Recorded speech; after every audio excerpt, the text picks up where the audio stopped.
Hey YouTube, it's Forever Red with Team Raper again. Today I'm coming at you with my Shaddoll deck profile. I finally got it in the mail, everything that I wanted for it. I still have the Invoked engine on its way, so for now this is my take on pure Shaddolls. This is not the $30 structure deck budget variant. It's pretty close to it, and I'll go over some alternative options if there's some expensive cards in here that you guys don't feel like picking up. But anyway, we're going to kick things off with 3 copies of Mathematician. This is, in all honesty, your only normal summon in the deck, so it's very good. Yeah, it sends any of your, basically anything but Beast, so you can set up your Perform Mage plays. So to get to that, we have, oops, they're slipping out of their sleeves. We have 2 Damage Juggler, 1 Hat Tricker as an extender, and 1 Trick Clown. So these are just to provide more white targets and to search this if we need to, which provides great extension plays. Onto the Shaddoll monsters, we have 2 Beast and 2 Dragon. You don't need more than 2 Beast. It's recyclable. It's just free draw power is really all that it's there for. So yeah, I like 2 Dragon over just the 1 because, I mean, we're basically going all the way back to Duelist Alliance format. So people are going to start teching the same old song and dance against this deck. Things like Dimensional Barrier, Imperial Order, Anti-Spell Fragrance, all that kind of stuff. So we want to be able to pop those floodgates. Even there can only be 1, can be pretty hard to work around. I mean, it isn't impossible in this deck because we do have a lot of different monster types in the extra deck and a few in the main deck. Not very many, but a few. So it's very important that we out those floodgates. Worst case scenario, I mean, this can be used very many times. We have 2 Hedgehog just because we don't want to be adding a bunch of our monsters to our hand. We really just want to be using their graveyard effects for the most part. Yeah. 3 Squamata. I mean, it's a Foolish Burial and Foolish Burial goods built into 1. So we definitely want to take advantage of that as best we can. And lastly, 3 Wendy. It's the best monster in the deck now, and 1 Ariel. We don't play Falco because I feel like Falco in this, like in a pure variant, would be decent, but it's only really good if you're running like 2 copies of the Trap plus Sinister Shadow games at least 1 copy. Just because you want to be able to get those flip effects off, but being as we're utilizing the graveyard more than anything, those flip effects, like, unless we're doing that on our opponent's turn, it's kind of meh. And the whole point of our combo is to just lock our opponent out of special summons, keep them from popping off, and then we just OTK them on the next turn. Onto the spells.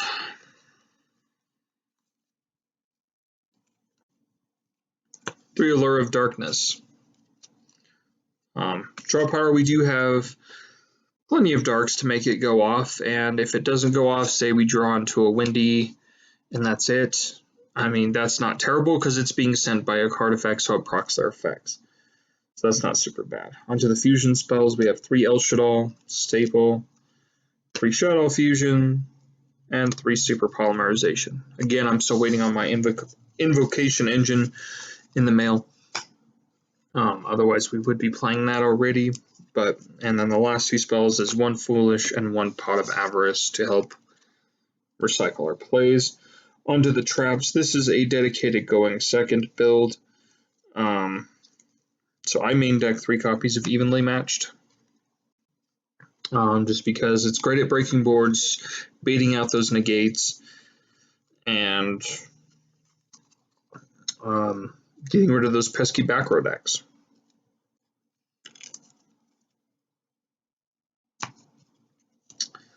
And lastly, we have 2 Shaddoll Incarnation. In the pure build, I really like this at 2, just because you can use 1 for your combo, and I'll showcase that at the end. And then the other can be used to repeatedly just revive your resources. And then the last card is Shaddoll Core. This is part of that. Like, you can infinitely, send this to the graveyard via card effect. Recur that, set it, special summon a monster. Yeah, it's pretty sweet. Onto the extra deck. For the links, we have 1 Crush Heap. I mean, it's basically the best card in the extra deck. You get a free summon off of it, free extension, just for having a fusion monster pointing to it, or it points to. 1 IP Masquerena. I'm not opting for Appaloosa because I don't have one. So our 2 targets to go into with Masquerena. I mean, honestly, I'm not looking to activate this effect on my opponent's turn. I'm more or less just going to shotgun it on my turn and make them break my board. So we either go into Avermax, which is a fantastic play. Using those 2, go into him. Can't be destroyed by card effects, can't be targeted. They can only attack him, so it protects your Winda. So, on their turn, you just go El Shaddoll Fusion, make a Winda, then they can't attack it. They have to attack into him, and he always wins over Boral Sword. So, I mean, there's very few ways to out him, and they won't be able to get to a Borreload or really any out. The other is Boral Sword himself. A Boral Sword that can't be destroyed by battle or card effects is pretty scary. And then lastly, we have the Blackluster Link. I think this is solid because, I mean, there may be times in the later game where, we had, like, this got destroyed mid-combo, or they outed our Avermax somehow, some way. I think this is really good. It's also, like, just additional beat stick. So anyway, on to the fusions. We have 3 El Shaddoll Construct. I mean, it was banned for a reason. But nowadays, there's so many ways to shut down the graveyard. There's so many ways to just shut this card down that it's just fine at 3. I don't think that this card is the problem. If this deck becomes a problem anymore, even in Master Rule 5, I really don't. I don't think that this card is very oppressive. Anything is oppressive. It's Winda. But again, there's plenty of ways to out it. There's plenty of ways to prevent your opponent from getting there. There's like if this deck takes over Master Rule 5 format at first, that's fine, because there is tons of ways to shut this deck down. It is not by any means, it does not make unbreakable boards. I mean, to be completely honest, in my personal opinion, I don't see why people are committing so many resources to an Appaloosa, a Winda, and a Mechaba. So you have monster negates, spell and monster negates, and they can special summon once. So all they have to do is use that 1 special summon on like a Lava Golem or a Sphere mode. Use their normal summon on a Sphere mode, take out all 3 of your monsters. Sure, you get a plus off of Winda. Or no, actually, no, you don't. Yeah, you do. Never mind. I was thinking of the regular monsters. I mean, sure, they get a plus off of Winda, but in the end, it doesn't really matter. Committing that many resources to the board is kind of silly, next is 2 Apocalone. This card's amazing.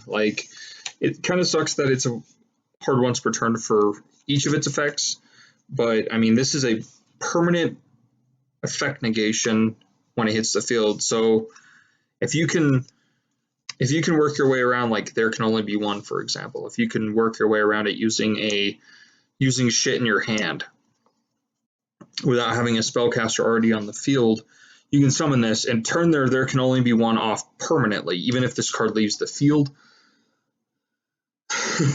So, I mean, that's pretty good. And then when he leaves the field, you can grab a card from your deck or your graveyard, a Shaddoll card, any Shaddoll card, and then discard a card, and that is part of the effect. So then if you say, for example, I searched a beast, I can discard the beast off of the effect on resolution and then draw an additional card. So this card's amazing. I don't see why people are either not playing it at all or whatever, but this card's amazing. Like being able to shotgun this against like spirals or something and shutting down their resort permanently is amazing, because the best part about that is that they only have one resort, and so they have no way of replacing it. I mean, I suppose they can waste a pop and then try to get it back somehow and all that crap. But anyway, for our super poly targets, we have one World Chalice Guard Dragon, Almarduke. This is just to break the big board, because people get in their head, oh, I'm playing Spiral, I'll just win, it's fine. I'll just put up this unbreakable board. But, Super Poly is a card, and this card breaks their board, like, in one shot.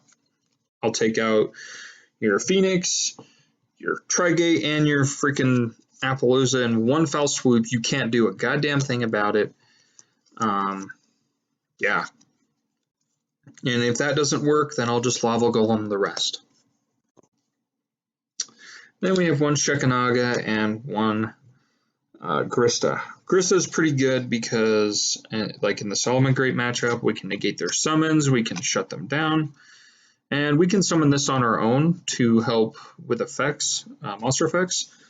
So that's pretty good. And on top of that, when we use either of these effects, we get pluses during our opponent's turn. So that's the deck. I'm not going to show you guys a side deck right now because I'm still working on the list. This is just my preliminary list. But really quick, I want to show you guys a quick test hand just to kind of show that, I mean, yes, this deck may not be optimized, but it is fairly consistent. I've done several rounds of test hands. By that I mean like best 2 out of 3 matches, going second game 1, going first game 2, that kind of thing.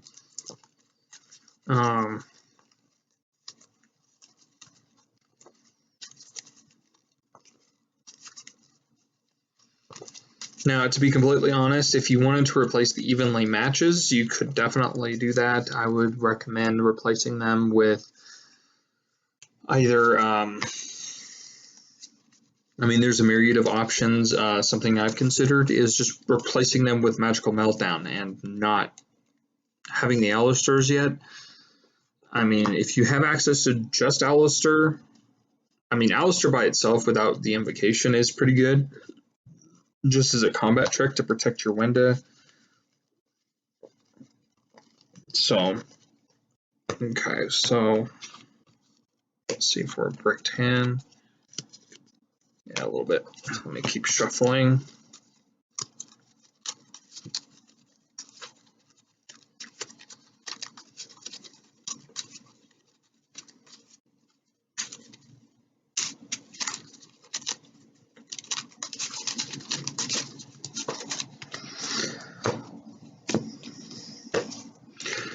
Okay.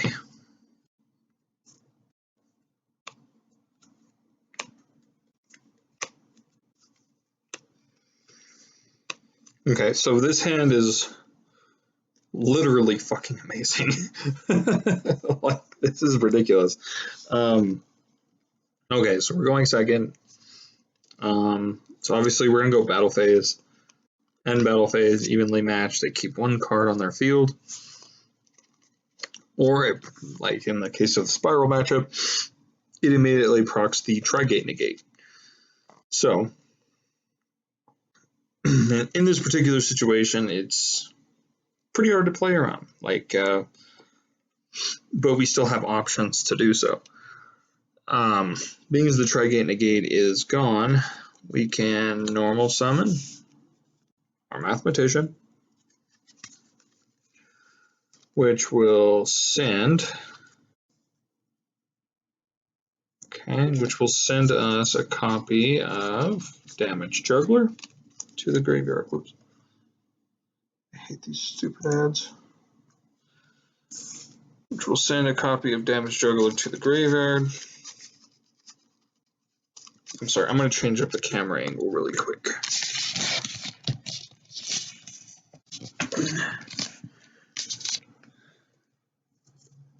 Sorry, I'm recording on my laptop, and this is rather interesting. There we go. So we have our Mathematician on the field. These are in the graveyard. There's the deck. Okay. We'll then use Damage Juggler's effect.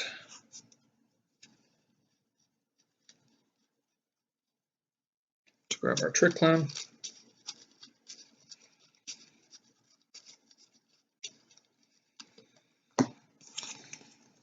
Okay. We'll then use the Shaddoll Fusion in our hand, using Wendy and Trick Clown. So Shaddoll and a light.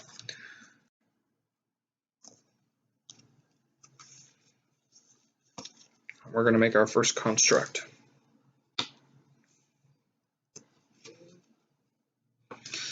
Okay, chain links. Chain link 1, chain link 2, and Trick Clown will be chain link 3. So I'll go backwards, do Trick Clown.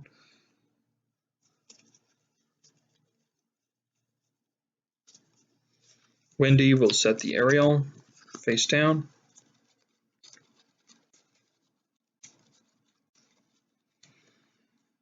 Now again, this will be pretty rough if they still have everything, but the side deck will have measures against that.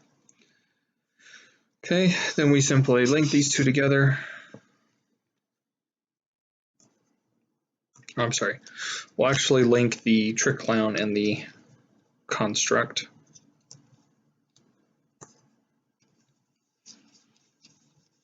For our cross sheet, construct's effect.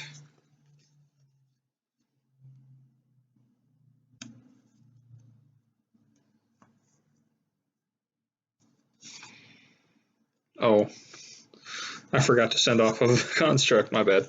So off of construct's effect, we'll send the Shaddoll Fusion.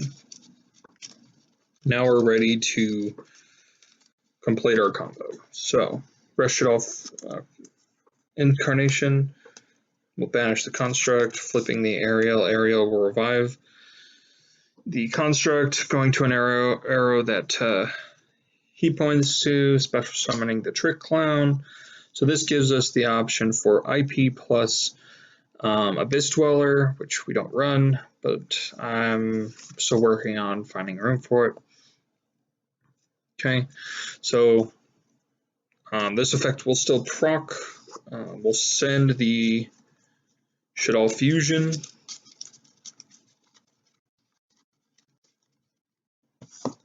Okay, then we'll link these two away for IP. Construct effect, we'll add back the Shaddoll Fusion.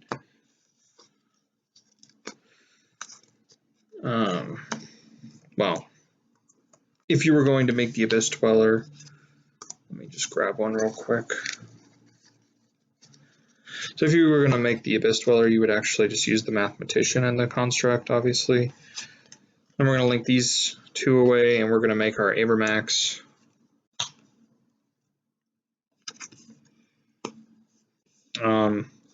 Now, we do have two darks in hand, and we are going to set the Shaddoll Fusion, so we can safely go into our Abyss Dweller, go into the Abyss Dweller, set the Shaddoll Fusion, their turn, activate Shaddoll Fusion, send, make us our window. Boop. Chain 1, chain 2, so we'll draw a card, another copy of Fusion, and then we'll add Dragon. or something along those lines. So I mean, at this point, really not worried about our opponent's field now. Outside of the spiral matchup, this is obviously very, very strong and very hard to stop. Like, hand traps can be a royal pain in the ass. They really can. But this deck has a pretty smooth workaround going second. Like, the biggest thing is you can't let them Ash Blossom this, which is why our Called by the Graves will be in the side, because Ash Blossom at the particular moment, at the time of recording this video, is not very good in this format. Just because Spiral still has a demanding presence, and Ash Blossom is inherently very, very bad against that deck. Because they just keep playing. It doesn't even slow them down, like, at all. You know? Unless they have a Bertan, which that deck is very well prone to.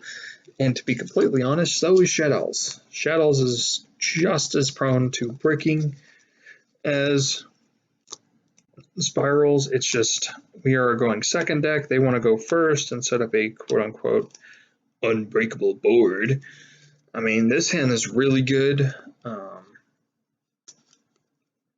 Like, we have the evenly match. I mean, we really don't want two Shaddoll fusions, but that just tells us that we can go in, because they are once per turn. But anyway, that's all I got for now. Excuse me. That's all I got for now. I just wanted to show a quick test hand that this deck is pretty consistent, and it can pull off some pretty crazy combos as long as it goes pretty well uninterrupted. Yeah.